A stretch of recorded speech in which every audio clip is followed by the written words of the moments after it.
বীজ বপন করার জন্য কিভাবে মাটি তৈরি করতে হয়, কিভাবে কি তৈরি করতে হয়, এইটা কৃষক জানে, কৃষক বুঝে। তো এখন ওই মাটি তৈরি করে, বীজ লাগায়, ওই বীজ থেকে মাটির তল থেকে গাছ জন্মায়, গাছ বড় হয়, অনেক কিছু হয়। এই যে এত মহা কিছু বইতে গেছে, মাটির নিচে এত খেলা হয়ে গেছে, এরপরে 20 বছর এত খেলা হয়ে গেছে, গাছের উপর দিয়ে কত তুফান চলে গেছে, ওই তুফানের খবর নাই, মাটির জগতের খবর নাই, ভিতরের জগতের খবর নাই। আমরা ওই গাছ থেকে যখন ওই যে ল্যাংড়া আম আর ফজলি আম বের হয়, ওই ফজলি আম খাই আর কি কত মজা। কথা কয় না? কথা বলেন না, ঠিক না? ফজলি আম খান আর কোন কত মজা। কিন্তু এই গাছে ফজলি আম জন্মাইতে, ল্যাংড়া আম জন্মাইতে, এই গাছে মালটা জন্মাইতে, এই গাছে আনার জন্মাইতে, এই গাছের মধ্যে আঙ্গুর জন্মাইতে কি পরিমাণ কষ্ট করা লাগছে। এইটার জগৎ কি? এই আমরা, এই মালটা, এই কমলা, এই আম, এই নাশপাতি, এইটা আবার কিভাবে তৈরি করা যায়, এইটা এই জগতে কিভাবে চলা যায়, সেইটা শিখানোর জন্যই খাজা বাবা সত্য তরিকা প্রচার করার জন্যই এসেছিলেন বিশ্বদাকের মসজিদে। কিন্তু আমরা কপাল পোড়া, ফজলি আম খাইয়া গাছ লাগানোর কথা ভুলে গেছি। কি কথা বলেন না কেন? ফজলি আম খাইয়া গাছ লাগানোর কথা ভুলে গেছি। কি ঠিক না? বলেন না কেন ঠিক না? দাদা, আমি যদি এখন আপনাদেরকে নিয়ে মনে করেন কথার কথা আপনাকে মিলাদ ক্যাম্প নিয়ে ভেজাল, কারণ মিলাদ ক্যাম্পের উপরে আমি অন্তত চোখ বন্ধ করে 2 ঘন্টা আলোচনা আপনাদের করতে পারবো। আরবি আবারও যতগুলো লাগবে, আর উর্দু আবারও যত লাগবে, কিতাবের হাওলা শত শত এখানে দাঁড়ায় আমি দিতে পারবো। দিলে কি হবে?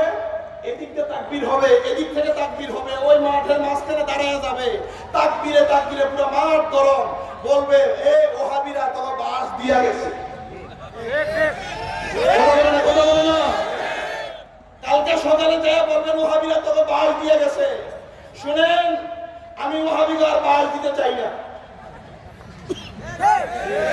ওহাবিরা বাস দিতে চাই না। আমি যদি আজকে বয়ান করি, আমি জানি এখন আমি নামতে নামতে আমার মানে ডায়েরি পেলে তো আমার 10টা উঠবো।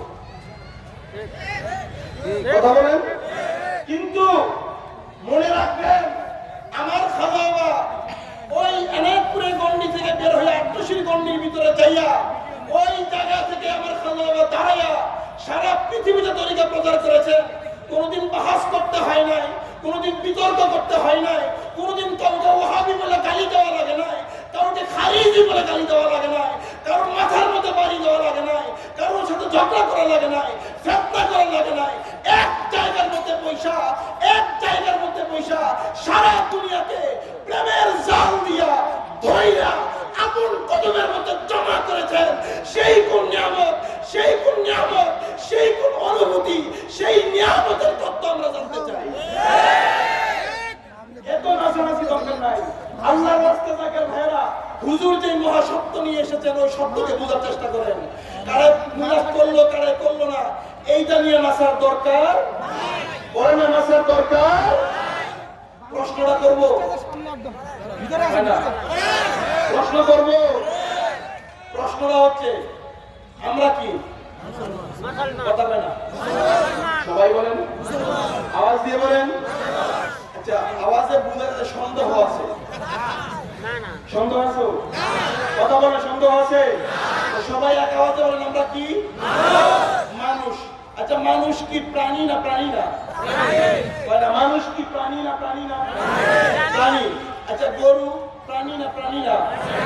ছাগল হয় না, ওট, দুম্বা, এগুলো সব কি? এগুলো সব প্রাণী কিনা? এগুলো সব প্রাণী। আপনিও প্রাণী, আমিও প্রাণী। কিন্তু এই সব কিছু প্রাণী হওয়ার পরেও বুঝেন কথা, এখন আপনারা বলেন তো, এই প্রাণী যে সবাই, এবং সবার ভিতরে এই মানুষ, এদের ভিতরে কার ভিতরে রুহু আছে, কার ভিতরে রুহু নেই?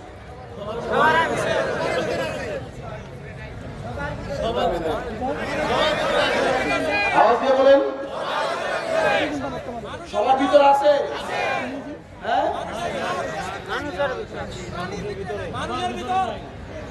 আচ্ছা ঠিক ঠিক আছে, আমরা আমরা তাহলে এখানে দুই ধরনের মত পাইতেছি, কেউ বলতেছে আছে, কেউ বলতেছে নাই। তো যারা কইতাছে আছে এরা কুমিল্লাতে কাজ কইছে, কি কথা কয় না ঠিক না? আচ্ছা এখন মানে আমার কথা হচ্ছে যে মানে যারা আছেন কোন আছেন, যারা নাই কোন নাই। আচ্ছা ঠিক আছে, এখন আগে বলেন রূহ আছে সব প্রাণী, এটার পক্ষে কে হাত তোলেন? সব প্রাণীর ভিতরে রূহ আছে, এটার পক্ষে কে হাত তোলেন? কি উপরে কেউ নাই? এটার পক্ষে কে আছেন? উপরে নাই না? আচ্ছা আপনারা সবাই হাত নামান নামান নামান। এবার রূহ নাই, এটার পক্ষে কে আছেন? হাত তোলেন। 1 2 3 4 5 আর কেউ আছেন? 6 জন পাওয়া গেছে। 10,000 মানুষের ভিতরে সব প্রাণীর ভিতর রূহ নাই, এই মতের পক্ষে কয়জন পাওয়া গেছে? 6 জন। কয়জন? আওয়াজ নেই। কয়জন পাওয়া গেছে? আর রূহ আছে, এটা পক্ষে কয়জন? কথা কেন? আচ্ছা তাইলে এবার দেখা যাক রূহ আসলেই আছে না নাই। কি বলেন, জানা দরকার আছে না? এটা তো আপনারা বলছেন আমি শুনছি রূহ আছে, আরেকজন বলছেন নাই, সেটাও শুনলাম। ভাই আমার আপনারা সুন্দর করে এই কথাটা শুনে রাখেন। কথাটা হচ্ছে মানুষ ব্যতীত পৃথিবীর অন্য কোন প্রাণীর ভিতরে রূহ,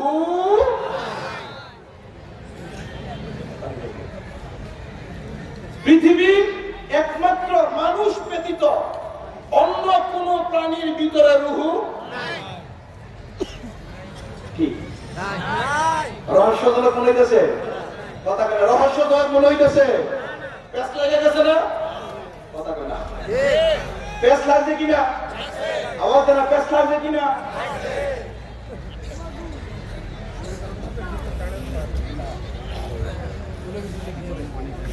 আচ্ছা যদি পেঁচ লাগে এবার সমাধানে যায়। মানুষ ব্যতীত অন্য কোন প্রাণীর ভিতরে রূহ নাই। তত্ত্বের সত্যতা কি? তত্ত্বের সত্যতা হচ্ছে আল্লাহ তাআলা প্রাণীকুল সৃষ্টি করেছেন। এই প্রাণীকুলকে ব্যালেন্স করার জন্য আল্লাহ দুইটা শক্তি সৃষ্টি করেছেন। কয়টা? হাত তুলে বলেন সবাই, শুরু থেকে শেষ পর্যন্ত সবাই হাত তুলে এক আওয়াজে বলেন কয়টা? পিছন দিয়ে হাত ওড়ে নেই, সবাই হাত তুলে বলেন কয়টা? দুইটা। হাত নামান। আল্লাহ তাআলা দুইটা জিনিসকে সৃষ্টি করেছেন। এক নম্বর হচ্ছে নাফস। এক নম্বর কি? নাফস। বলেন এক নম্বর কি? নাফস। আর দুই নম্বর হচ্ছে রূহ। দুই নম্বর কি? রূহ। আমি আলোচনা একদম শর্ট করে দেব। এক নম্বর নাফস। এই নাফসের ভিতরে সমস্ত অপবিত্রতার আকর, এটাকে আল্লাহ সৃষ্টি করেছেন এই জমিনের বাসিন্দা, জমিনের উপাদান দিয়া। যেমন নাফস সৃষ্টি করেছেন 4টা উপাদান দিয়া। কয়টা? বলেন কয়টা? আগুন কি? বলেন কি? দুই নম্বর হচ্ছে পানি, 3 নম্বর হচ্ছে বাতাস, আর 4 নম্বর কি? মাটি। 4 নম্বর কি? মাটি। এই 4 উপাদান দিয়ে আল্লাহ তাআলা মানুষ সৃষ্টি করেছেন। মানুষ না নাফস সৃষ্টি করেছেন। মানুষ না কি? বলেন না, মানুষ না কি? নাফস। নাফস সৃষ্টি করেছেন এই 4 উপাদান দিয়া। এর ভিতরে আরেকটা জিনিস আছে, এটার নাম কি? রূহ। ওটার নাম কি? রূহ। আবার রূহ সৃষ্টি করেছেন 8টা উপাদান দিয়া। কয়টা? 8টা। বলেন না কয়টা? 8টা উপাদান দিয়ে আল্লাহ রূহ সৃষ্টি করেছেন। সেটা কি কি? হায়াত, এল, কুদরত, ইরাদাত, সামাইয়াত, বাসারিয়াত, কালাম, তাকবীর। এই 8 উপাদান দিয়ে আল্লাহ তাআলা মানুষ সৃষ্টি করেছেন। 4 উপাদান দিয়ে আল্লাহ তাআলা নাফস সৃষ্টি করেছেন। 8 উপাদান দিয়ে রূহ সৃষ্টি করেছেন। এবার নাফস যেটা, নাফসের সমস্ত কমন সমস্যা হচ্ছে এটা সদা সর্বদা গুনাহের মধ্যে লিপ্ত থাকে, অপরাধের মধ্যে লিপ্ত থাকে। এটাই খায়, এইটা জেনা করে, এইটা সমস্ত মানে ফিতনার সাথে জড়িত থাকে, দুনিয়া বিলাসী। আর রূহ হচ্ছে এইটা, রূহের ভিতরে সমস্ত ভালো গুণগুলো থাকে। রূহ আল্লাহর জিকির করতে চায়, আপন পীরের কদমে থাকতে চায়। রূহ নামাজ পড়তে চায়, রোজা রাখতে চায়, হজ করতে চায়, যাকাত দিতে চায়, মানুষের পরোপকার করতে চায়, খেদমত করতে চায়। এইটা হচ্ছে রূহ। আর ওই বিপরীতে হচ্ছে নাফস। এই নাফস আর রূহ এই দুইটাকে আল্লাহ সৃষ্টি করে এই জগতের মধ্যে আল্লাহ তাআলা প্রাণীকুলকে 3 ভাগে ভাগ করেছেন। কয় ভাগে? 3 ভাগে। বলে না কয় ভাগে? 3 ভাগে ভাগ করেছেন। এক ভাগ জমিনের, এক ভাগ আসমানের। কোথায়? কথা কয় না। কোথায়? আসমানের। আরেক ভাগ হচ্ছে মাঝে। বলে কি? বলে ওই যে নাফস, এই নাফস দিয়া, শুধুমাত্র নাফস দিয়া আল্লাহ সৃষ্টি করেছেন প্রাণীকুলকে। কি? প্রাণীকুল। বলেন না কি? প্রাণীকুলকে আল্লাহ তাআলা সৃষ্টি করেছেন শুধুমাত্র নাফস দিয়ে। এই কারণে নাফস, গরু নাফসের সৃষ্টি, তার মূল উপাদানই হচ্ছে নাফস। ছাগল নাফস, সমস্ত কিছু নাফস। এই কারণে এই গরু যেটা, এইটার ভিতরে কোনো ভালো কোনো গুণ নাই, এইটার ভিতরে সব নাফসানিয়াতের গুণ। যার কারণে দেখবেন গরু অন্য গরুকে গুতায়, গরু শুধু খায়, খাওয়ায় না, গরু শুধুমাত্র দুনিয়ার সব ভোগ বিলাসে লিপ্ত থাকে। কিন্তু কোনোদিন শুনছেন মসজিদে নামাজ পড়ছে? না। একটু আগে না করে আপনিও প্রাণী আমিও প্রাণী, কথা বলে না। একটু আগে না করে আপনিও প্রাণী আমিও প্রাণী, পার্থক্য আছে না নাই? কথা বলে না। কোনোদিন শুনেছেন, কোনোদিন শুনেছেন গরু এসে যাকাত দিছে? যাকাত কথা বলে না। আচ্ছা শুনেন নাই। আবার কালকে একটা প্রশ্ন আসছে, গরু কাড়াই বেশি খাওয়ায় না, গরুর গোশত আমরা খাই, গরুর দুধ আমরা খাই, এইটা আমরা করি, ওইটা আমরা করি, উপকার করে না? দাদু এইটা একটা মামুলি প্রশ্ন। এইটা গরুর এখতিয়ারে গরু করে না, গরুকে আল্লাহ বানাইছে খেদমত করার জন্য। যেহেতু গরুর ইচ্ছায় গরু করে না, এই কারণে খেদমতের জন্য গরুর কোনো সওয়াব হবে না। ঠিক না? অনেক বেলা প্রশ্নটা করবে যে গরু তো খাওয়ায়, এই করে, ওই যে পাখি তার বাচ্চাকে খাওয়ায়, গরু তার বাচ্চাকে দুধ পান করায়, তাহলে তো না, এটা গরুর ইচ্ছাই না। বলেন না, এটা কার ইচ্ছাই না? গরুর ইচ্ছাই না, পাখির ইচ্ছাই না, প্রাণীর ইচ্ছাই না। এটা কার ইচ্ছায়? কথা বলেন না, কার? এক আওয়াজে সবাই বলেন কার ইচ্ছা? আল্লাহর ইচ্ছা। আর আমরা যে মানুষকে খাওয়াই, আমরা যে নামাজ পড়ি, আমরা যে রোজা রাখি, হজ করি, যাকাত দেই, এইটার এখতিয়ার আল্লাহ আমাদেরকে দিয়েছে। করলে করতেও পারি, না করলে নাও করতে পারি। এইখানেই পরীক্ষাটা। আওয়াজ দেন, আওয়াজ দেন, ঠিক না? এই এখানেই পরীক্ষা। গরু করলেও সমস্যা নাই, না করলেও সমস্যা নাই, কিন্তু আপনি করলেও হিসাব হবে, না করলেও, কথা কয় না, করলেও হিসাব, না করলেও। এগুলো খুব সূক্ষ্ম বিষয়। এগুলো কি বিষয়? সূক্ষ্ম বিষয়। প্রশ্ন আগে এটাকে, মানে আপনি এটাকে বলে না যে রদ করার উদ্দেশ্যে প্রশ্ন করা হবে না, প্রশ্ন করবেন জানার উদ্দেশ্যে। কিসের উদ্দেশ্যে? জানার উদ্দেশ্যে। এবার আসেন তো, জমিনের ভিতরে যত বাসিন্দা আছে, মানে প্রাণী কুল, তাদেরকে আল্লাহ কি দিয়ে সৃষ্টি করেছেন? নাফস। কি? নাফস। আবার এই কারণে তারা ভালো কোনো কাম করে না, নামাজ নাই, রোজা নাই, হজ নাই, যাকাত নাই, পরোপকারিতা নাই, কিচ্ছু নাই, এদের মধ্যে কিচ্ছু নাই। এবার দ্বিতীয় আরেক ভাগ আল্লাহ সৃষ্টি করেছেন, যাদেরকে আল্লাহ নফস দেয় নাই, শুধু রূহ দিয়ে বানাইছে। তারা কারা? এটাই বুঝছেন? কি কি? ফেরেশতা। তারা কারা? এই তারা কারা? আচ্ছা, ফেরেশতারা কোনোদিন খারাপ কাম করে? কোনোদিন সুদ খাইছে? কোনোদিন আইয়া আপনাকে ওই বাজারও দাঁড়ায় কইছে, এই আমারে 200 টাকা ঘুষ দে, আজকে আর তোর গুনাহটা লিখতাম না? কয় না? কইছে? কেন কয় নাই? আওয়াজ দেন না। কেন কয় নাই? কারণ তার ভিতরে কি নাই? বলে না, তার ভিতরে কি নাই? আওয়াজ দিয়ে বলেন, কি নাই? নাফস নাই। কিন্তু আরেকটার ভিতরে কি আছে? বলে না, তাদের ভিতরে কি আছে?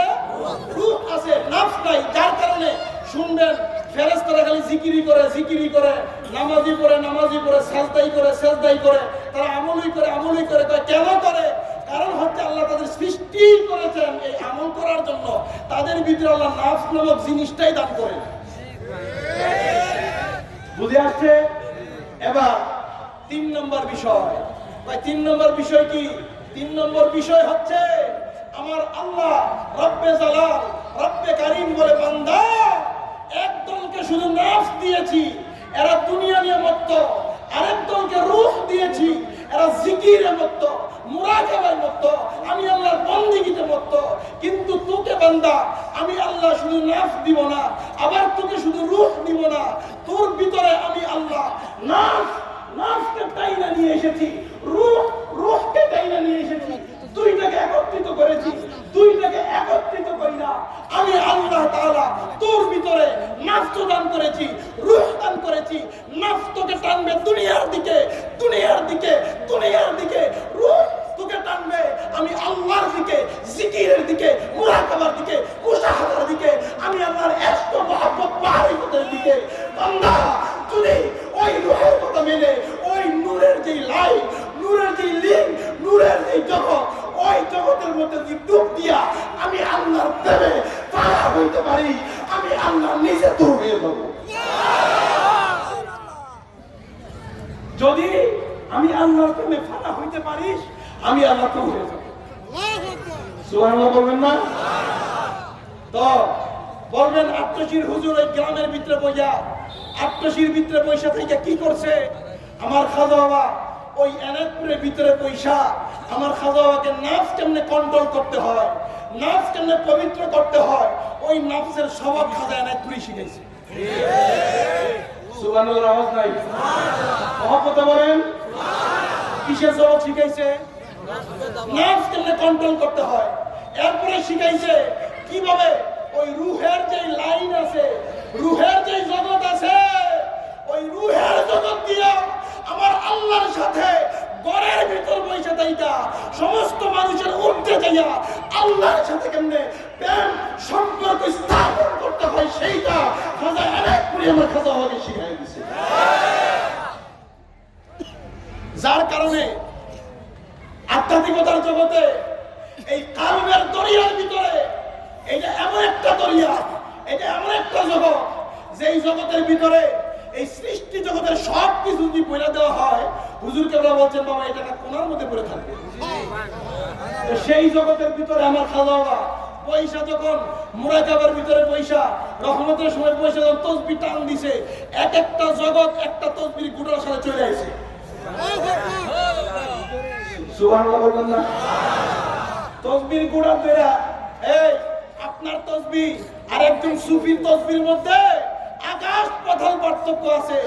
আপনার তসবিহ টান দিলে তসবিহটা টান দেওয়া হয়, তসবির একটা গুল একটা গুটি টান দেওয়া হয়, কিন্তু আল্লাহর ওলিরা যখন তসবির মধ্যে টান দেয় সুবহানাল্লাহ বইলা, লা ইলাহা ইল্লাল্লাহ বইলা, বেটা তসবির মধ্যে টান দিয়া তসবির গুড়ার মধ্যে টান দেয় নাই, আল্লাহর কোটি কোটি গ্যালাক্সির একটা গ্যালাক্সি টান দিয়ে এসে বসে, কোটি কোটি জগতে একটা জগৎ টান দিয়ে নিয়ে এসে বসে।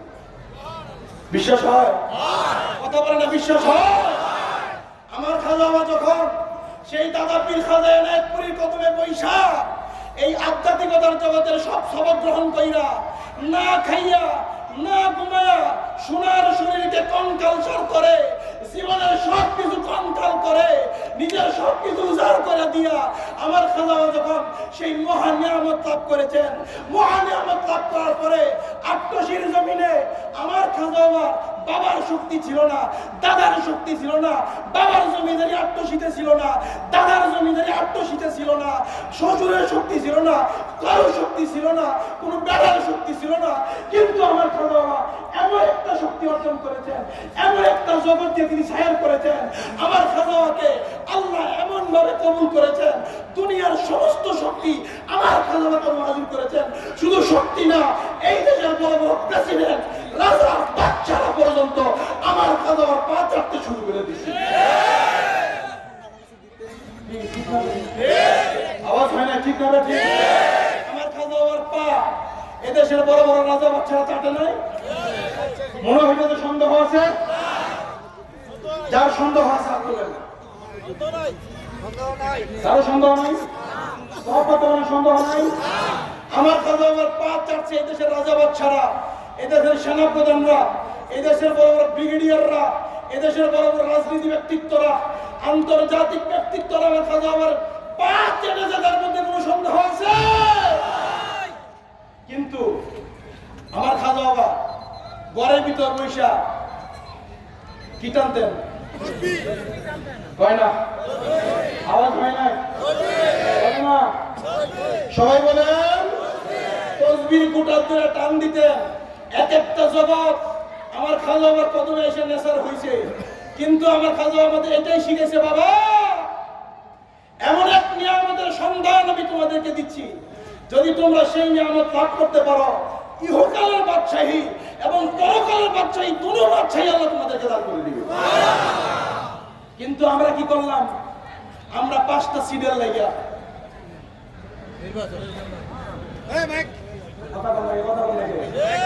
আওয়াজ দিয়ে বলেন, কটা সিটের লাগিয়া? বুঝলাম না। কটা সিটের লাগিয়া?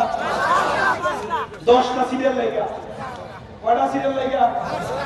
আওয়াজ হয় না?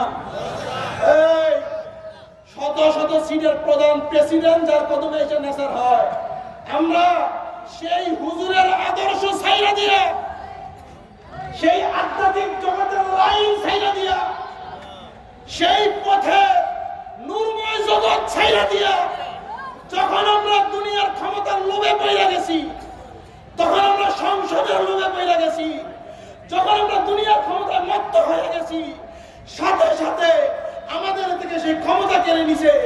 আর আমরা 2-4টা পদের লোভে বিভিন্ন রাষ্ট্রপ্রধানের বাড়ি বাড়ি ঘোরা শুরু করে দিয়েছি। কি কথা বলেন না কেন? আমার একটা গল্প মনে পড়ছে, বলবো? মনে হইতে আপনারা বিরক্ত হয়ে গেছেন? হ্যাঁ হ্যাঁ, বিরক্ত হন নাই? এই আওয়াজ দিয়ে বলেন, বিরক্ত হন নাই? সর্বনাশ, এত তোমার মনে হয় ঘুমাই গেছেন। আপনারা আছেন? কে কে আছেন?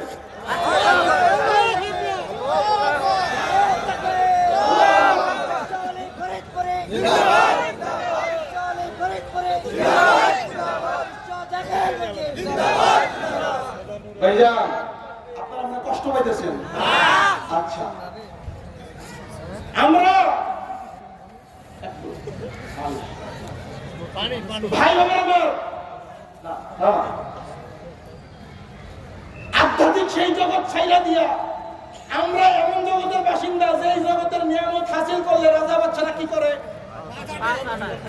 আমাদের লক্ষ্য করবেন, রাজা বাচ্চারা কি করে? পা চাটে। আমরা সেই জগৎ ছাইরা দিয়া যখন দৌড়াইতে শুরু করেছি, এখন আমরা তাদের পা চাটা শুরু করছি। কথা বলেন না কেন? আমার একটা গল্প মনে পড়ছে, বলবো? আপনারা বললে বলবো? বলবো। গল্পটা হইল, এক বনের ভিতরে এক সিংহের বাচ্চা জন্মগ্রহণ করছে। কিসের বাচ্চা? কথা বলতে হবে, কিসের? সিংহের বাচ্চা জন্মগ্রহণ করছে। তো সিংহের বাচ্চা জন্মগ্রহণ করার পরে ওই সিংহ, এই ভাই, কিসের বাচ্চা জন্মগ্রহণ করছে? সিংহের বাচ্চা জন্মগ্রহণ করছে। তো জঙ্গলের ভিতরে ওই সিংহের বাচ্চা যখন জন্ম হয়েছে, হওয়ার পরেই সিংহটা মারা গেছে। কি মারা গেছে? কথা বলে না কেন? কি মারা গেছে? সিংহটা মারা গেছে। তো সিংহটা মারা যাওয়ার পরে গ্রাম এলাকার এক কৃষক অথবা গ্রাম এলাকার এক রাখাল, ওই রাখাল জঙ্গলের ভিতরে গেছে তার ছাগল চড়াইতে। কি চড়াইতে? ছাগল চড়াইতে। সে জঙ্গলে যাওয়ার পরে হঠাৎ করে সে দেখতে পেল সিংহের বাচ্চা। সিংহের বাচ্চা। তো সিংহের বাচ্চা সে দেখা বলতেছে যে এত সুন্দর একটা বাচ্চা, এটা তো না খেয়ে মারা যাবে, আমি সাথে করে নিয়ে যাই। কি করি? তো সিংহের বাচ্চা ছাগলের রাখাল সাথে করে নিয়ে গেছে কোথায়? বাড়িতে নিয়ে গেছে। তো বাড়িতে নিয়ে যাওয়ার পরে এখন সে তো পালে ছাগল, তার কাছে কি গামলা থাকবো? গামলা থাকবে? গামলা থাকবে? তার কাছে তো ভাই গামলা নাই, সে তো ছাগল পালে, তার কাছে থাকে কি? চারা। চারা কাটাকে বুঝেন? এই যে চারা, চারা, ছোট মানে ছোট বাটি, যেটার মধ্যে ফ্যান খাইতে দেয় ছাগলরে, ঠিক না? তো এবার ওই ছাগলের রাখাল সিংহের বাচ্চাটাকে খাবার দিছে কোথায়?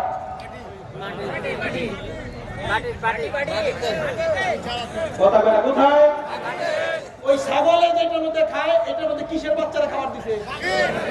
সিংহের বাচ্চারা খাবার দিছে ছাগলের বাচ্চার চাটির মধ্যে। তো এই দৃশ্য চলতেছে। তো একদিন, 2 দিন, 3 দিন যাইতে যাইতে 1 মাস, 2 মাস, 3 মাস অতিক্রম হওয়ার পরে ছাগলের বাচ্চার সাথে থাইকা সিংহের বাচ্চা মোটামুটি একটু বড় হয়েছে। ওই দিক থেকে ছাগলের বাচ্চারও সিংহ গজাইছে।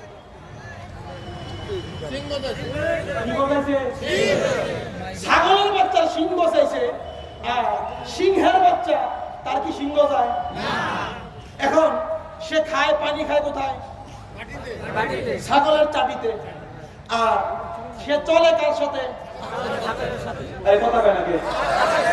সে চলে কার সাথে?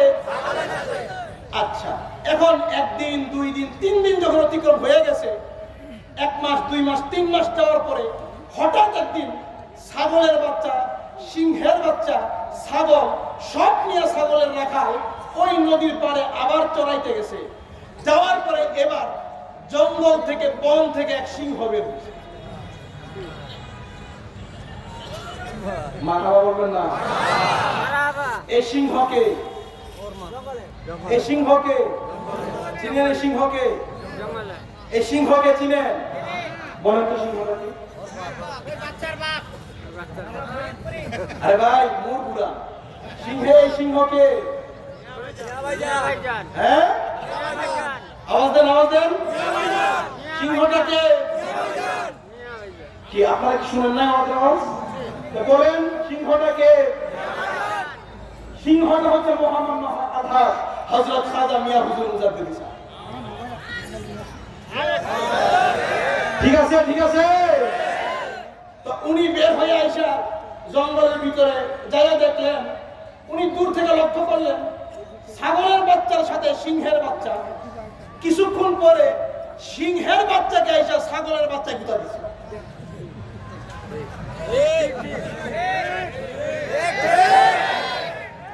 সিংহের বাচ্চারা গুতা দিছে কিসে? তো সিংহে দূর থেকে দেখা তার তো মাথা গরম হয়ে গেছে। হ্যাঁ, আমরা কে? আর ছাগলের বাচ্চার মাথার মধ্যে সিং লাগাইছে, আর সিংহে যখন গুতা দেয় তখন সিংহের বাচ্চা পিছনে যায়, কিছু কইতে পারে না। তখন সিংহটা ওইখান থেকে একটা দৌড় দিছে। দৌড়াইতে দৌড়াইতে দৌড়ানকি দিছে বলে এখন ছাগলও দৌড়ায়, ছাগলের রাখালও দৌড়ায়। কি দৌড়ায়? ছাগলও দৌড়ায়, ছাগলের রাখালও দৌড়ায়। দৌড়াইতে দৌড়াইতে সিংহ যাইয়া ওই সিংহের বাচ্চাটাকে ধরছে। সিংহের বাচ্চাকে দইলা সিংহ আর কিছু বলে না, তাকে সোজা গাড়ের মধ্যে দইরা লয়ে গেছে নদীর পাড়ের মধ্যে। কোথায়? এই কথা বলে না, কোথায়? নদীর পাড়ের মধ্যে নিয়ে দাঁড় করায় দিছে, পানি খায়। এবার এতদিন সে পানি খেয়েছে কোথায়? আরে ভাই কিসের বাটিতে?